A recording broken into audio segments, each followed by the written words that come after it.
In this module, we are going to talk about perspectives in globalization theory. The globalist perspective.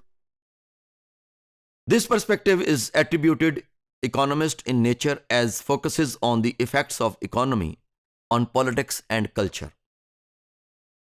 When states formulate policies to support international flow of capital, their pursuit makes them lose autonomy, power, and sovereignty.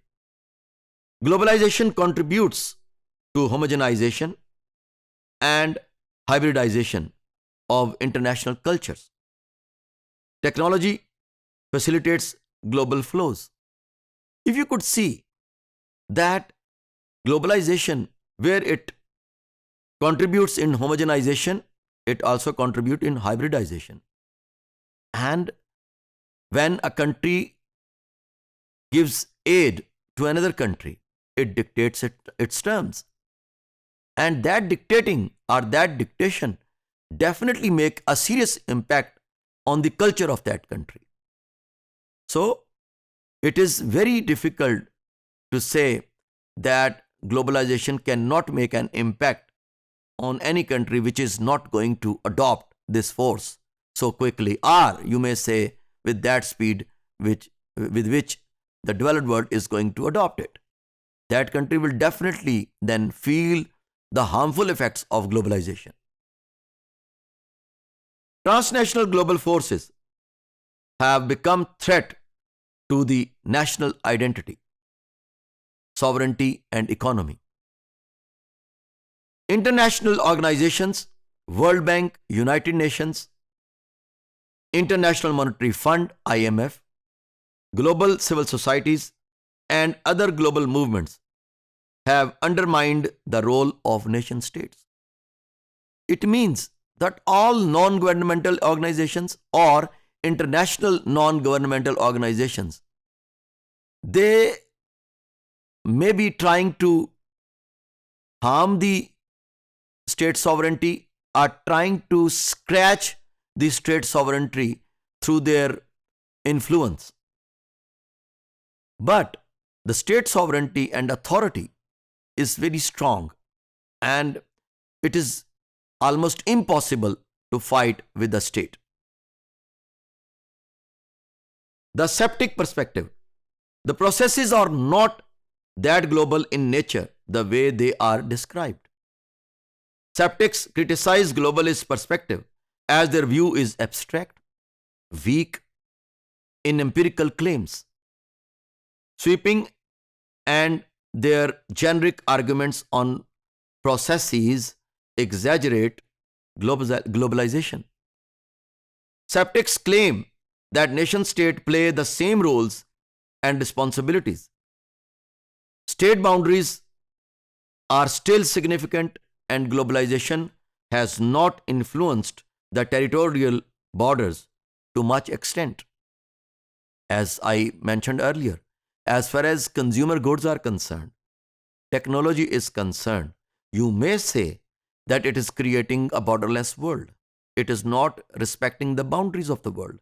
But as far as autonomy, authority of the state is concerned, and other values, you cannot challenge them, or all those national or international governments, organizations cannot challenge the autonomy of a state.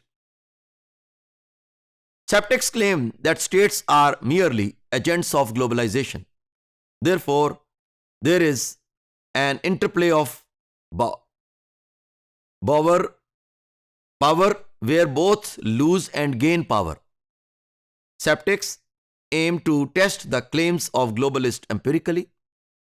They also doubt that globalization is not experienced evenly and has same response everywhere. They claim that international economy is not all encompassing. Global inequality is increasing. In our previous module, we talked about this inequality in detail, that technological sophistication, communication revolution, and industrial revolution is not happening in all parts of the world in the same way as it is happening in the developed part of the world. Even in this part of the world, I mean in Asia or in East Asia or in South Asia, you would see that in Pakistan, India, Maldives, Bhutan, and other countries, it is very difficult to say that they are equally existing and adopting the forces of globalization in the same way. It is not possible. The transformationalist perspective. The third waivers challenged the findings and claims of globalists and skeptics. National politics, economy, and culture cannot be detached from international governance and law. Although globalization may vary from place to place or in the intensity of being experienced, yet it is a force. Globalization has an open-ended future. Globalization is neither predetermined nor inevitable because it depends on the system capabilities of a political system, that how efficiently those system capabilities are absorbing the forces of globalization as per their environment. The fourth wave. Some scholars find the three waves debates obsolete. The fourth wave focuses on discourse and in ideational in approach. Ideational in approach because that is based on more idealism. This wave is influenced by social constructivism, post-structuralism, and post-modernism. It is through discourses that we acknowledge globalization and through which our experience of globalization is constructed. Every state has different experiences and they are very selective to adopt the force of globalization as per their environment. It has not any even impact or equal impact on all states of the world. As fourth wave is ideational. Therefore, it claims that as a matter of fact, around 1980s, globalization became more popular than the actual processes were experienced.